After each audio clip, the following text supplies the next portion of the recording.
There are a lot of places you could start with a video on Slay the Spire, but for this video I'm going to start with my own personal introduction of the game, as it's quite an interesting one. So I myself have watched and listened to a wide variety of video game content, be it videos and sometimes even podcasts.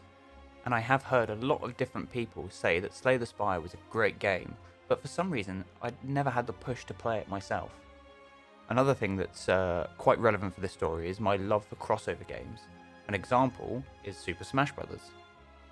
I've been a fan of that series for some time now, but something that caught my attention recently was the announcement of a new platform fighter crossover game, Framemakers.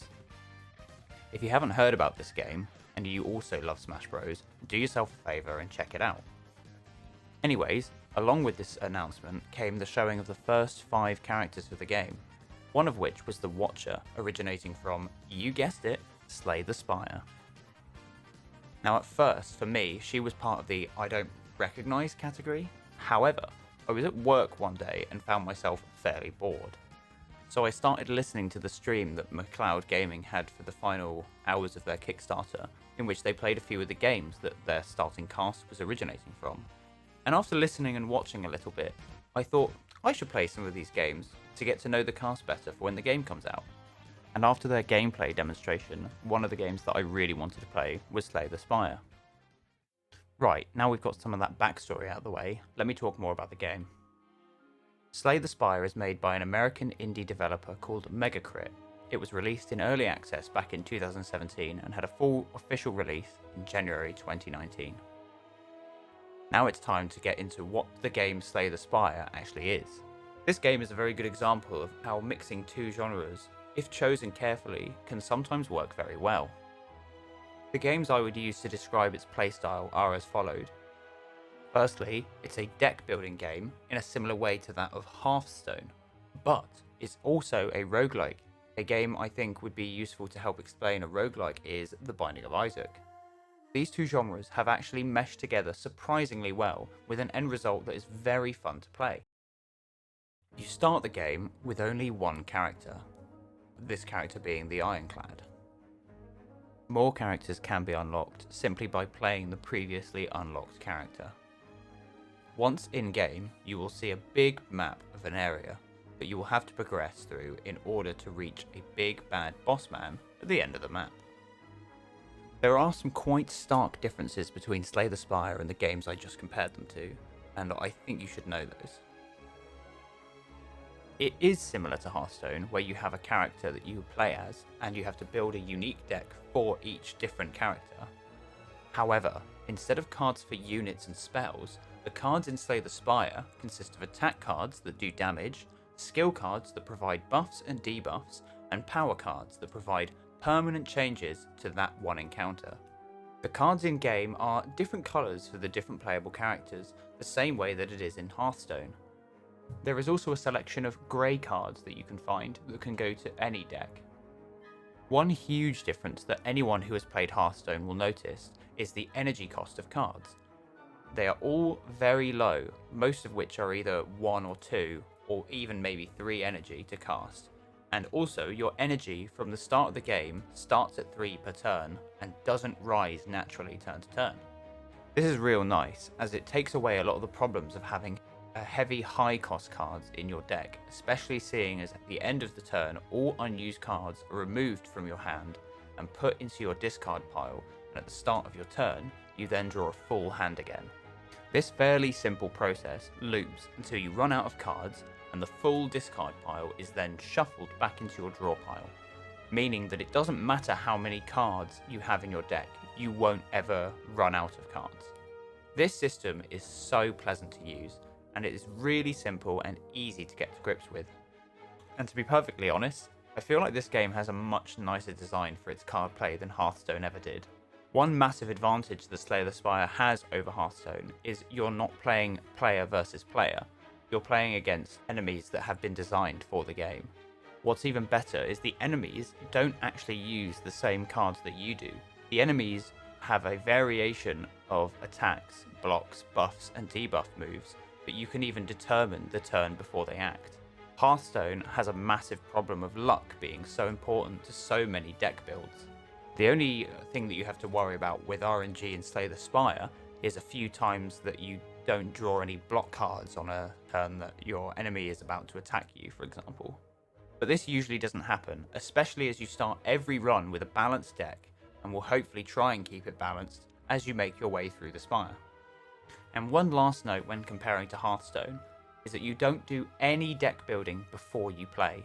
That is all done in-game, which brings me to the other subgenre. The game I chose to compare its roguelike elements was The Binding of Isaac. In The Binding of Isaac, you start as one of the characters and you have starting stats and maybe a starting item or two. Slay the Spire works very similar to this. You pick one of the 4 characters who starts with a unique special relic and a starting deck made up of a few basic cards that do 6 damage and gain 5 block, as well as a few unique cards, usually for each character's gimmick. Very similarly to in Binding of Isaac, you will move from room to room, progressing further up the spire, and you will encounter a variety of different rooms. However, unlike in Binding of Isaac, where you usually traverse as many rooms as possible to gain as much money and as many items, bombs, and keys as you can find, in Slay the Spire, you will have a set amount of rooms that you can make your way into, and you will have to make choices as to which rooms you go into based on what it is you need at that moment. For example, you might have a lot of gold on you, so you will want to go to a shop. However, you are also really low on health, so instead you will opt to go to a campfire to heal. Unfortunately, this is where my first problem with the game comes up. To me, the rooms feel a little unbalanced. So the way I view the rooms is they're all a trade-off. You trade one resource for another.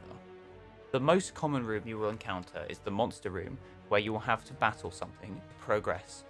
In doing so, you will usually receive a small amount of gold alongside a chance to get a potion and a choice of one of 3 cards to add to your deck. The trade-off here is a bit of health that you will likely lose whilst fighting the monster. Next, you have the shop. Here you simply trade money that you got from other rooms for cards, potions, and relics. Relics are permanent buff items that you can stack as many of as you like. You also have the campfires, which allow you to heal some of your health or upgrade a card to its better form. These are basically rooms that you want to avoid unless you are super low on health or have a really good card to upgrade. This is because the net gain from these rooms seems rather small in comparison to others. Then we have the elite monster rooms. These are like the regular monster rooms, but harder and come with better rewards for beating them, like relics. However, these usually come with the trade-off of losing even more health than you would in the regular monster rooms. And finally, we come to the rooms that I think I have the most problems with, and that is the question mark room. These are basically high risk, high reward rooms that you don't know what you're going to get. However, my issue with them is that they give out too many relics and come with very little gameplay. Which is a shame because they usually have a bit of story to go with them. I guess what this boils down to is how good some rewards are versus others. And by that, what I guess I mean is picking up additional relics is far superior to picking up additional cards, as with each card you pick up, you'll find yourself diluting your deck, which isn't the best thing because your cards cycle round infinitely. What you really want is high card quality, not high card count. Whereas with the relics, you can stack as many as you would like, and they all have a constant effect as you move through the spire. I think on average, the risk of entering these rooms gives a much bigger bonus compared to the cost of entering them, and I feel this is done on purpose due to these rooms having a varied result when entering. See, when you go inside these rooms, instead of giving a objectively bad result, instead they will give you a few choices, and you will usually be able to choose the choice that least negatively impacts your run. So the problem comes in the ones that give you rewards, but you also have to choose a negative effect. But if you simply choose the negative effect that impacts you the least, you then get these relics much easier than the rooms like the elite monster rooms. I think this system of random is good because it's a lot less frustrating for the players. However, it does make the rooms a little too forgiving for the good rewards that they give out. When it comes to the game's design, I firstly want to talk about the 4 characters that they've come up with. I'm a big fan of their designs. Firstly, we have the Ironclad, a beefy boy who did some dodgy deals with some demons to get ahead of the curve. He starts with the Burning Blood Relic. This heals you a little after each combat, a particularly useful item. This guy is probably a really good choice as the first character to play with, a fairly simple playstyle and a lack of complicated mechanical cards. However, that doesn't mean this character is boring by any means. He still has some interesting cards that you can unlock when playing him more and more, and a fairly strong defensive arsenal. The next character you unlock and can play as is the Silent, a character described as a deadly huntress from the Foglands. Her playstyle usually involves using cards to apply poisons to enemies, or having a lot of cards to avoid damage in other ways to just block. She also comes with the least health of the cast, and usually struggles to restore lost health, and with health being the hardest thing to come by, this makes her a rather tough character to get to grips with. After having played the Silent, you will then unlock the Defect. A very interesting idea for the third character. They are a malfunctioning automaton who seems to have become self-aware for some reason. Anyways, he can control things called orbs, which float above him and do different effects depending on what element they are. As you play him, you will encounter a whole bunch of different cards on your runs that summon these different orbs. I personally found this character slightly easier than the last two. And last but not least, you will unlock the Watcher, a girl who ironically is blind. So that's strange, but I like it. Now this girl is the real deal. She has cards that take advantage of her divine stances that change how she plays fairly drastically. She has the Calm stance, which by itself only really gives you extra energy when leaving the stance, but then you have Wrath, which lets you deal double damage. However, you will also be taking double damage yourself. So when in this stance, you really do need to be careful. I think this character is a real brain tingler, and probably the most satisfying to play. I totally understand why this character was chosen to be the one in Framemakers, the game I mentioned earlier. Okay, so when it comes to the story, this is one of those games that you have to pull a lot of the story from tidbits of info dropped during gameplay. What I mean by this is the only people that really speak to you during the game is like this big ghostly whale creature when you start the run, and a shopkeeper whose face is just like a smooth glass dome thing. Like, what is that? I don't know what that is. But that brings me on to how this game has a really, really large variety when it comes to its design of the creatures that you fight and stuff. Just to point out a few examples, you've got Slime Boy, Mouth with Legs, Pyramid Lads, Angry Fisherman, this fun guy, Demon Goose, Snecko, Ooh, what the Mr. Stabby, more shapes, even more shapes, and of course, Birdman. Just to name a few. In my times playing through the game, one thing that seems to stand out to me is there's a few hints that no matter what character you play as, you seem to be playing as someone else. See, when you finish the game, it makes reference to being there before. Now, whether that means that you're playing as a person playing as the character, or all the characters are the same person, I'm not sure. This is backed up by the fact that there's a rare event that can happen in the question mark rooms where you can leave behind one of your cards, and if you get that event again on a different character, you can pick up that card and use it for that playthrough and trade it for another one. But when you do that, it refers to leaving the card for yourself, which I find very interesting. So one problem that I have with the design is supposedly you're supposed to be climbing a spire, right? But there seems to be very little sense of scale in terms of height. Like, how high you climb seems to have very little impact on what happens in the game. Even the map looks like you're moving forwards rather than upwards. So I kind of wish that the nature of the Spire was more involved with the story that it portrays, and even some of the mechanics. When it comes to the artwork for this game, I think it's all very nice. I really like the painterly look that they've gone for, and to me, the art for the game's cards is fantastic. It's really well done, very well suited, and the backgrounds for the arenas is also very high quality. I do, however, have a slight issue with this artistic approach, and that is with the character models in the game. So this same painterly look is also used for the animated characters and monsters. And instead of animating the characters and monsters frame by frame, in most cases a single image or drawing has been used and it's being transformed to produce the animation. Now what this means is they don't have different images frame by frame that changes what the character or creature looks like. Instead, they've got one image and they will drag and pull arms and limbs and faces about to make them look like they're moving.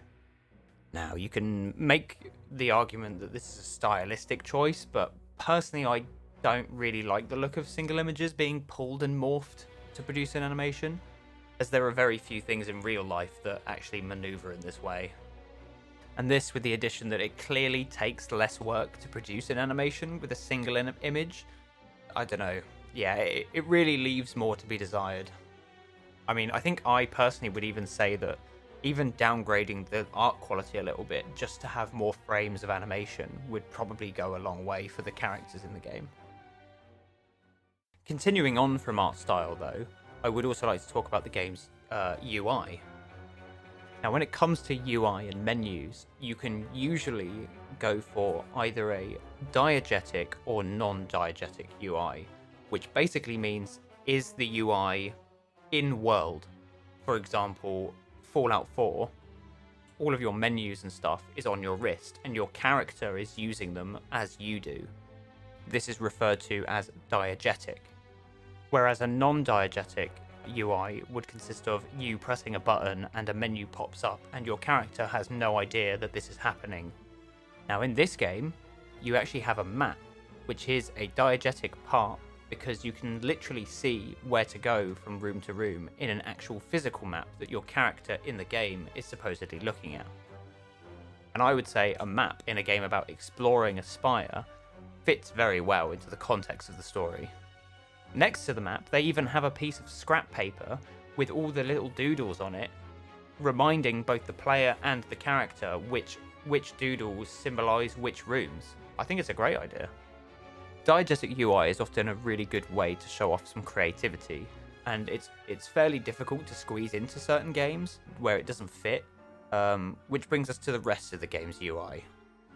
A nice grey bar will sit across the top, and that shows your health, money, and current potions on one side, and on the other, it will give you the elapsed time, the button to go to your map, your deck, and the settings button.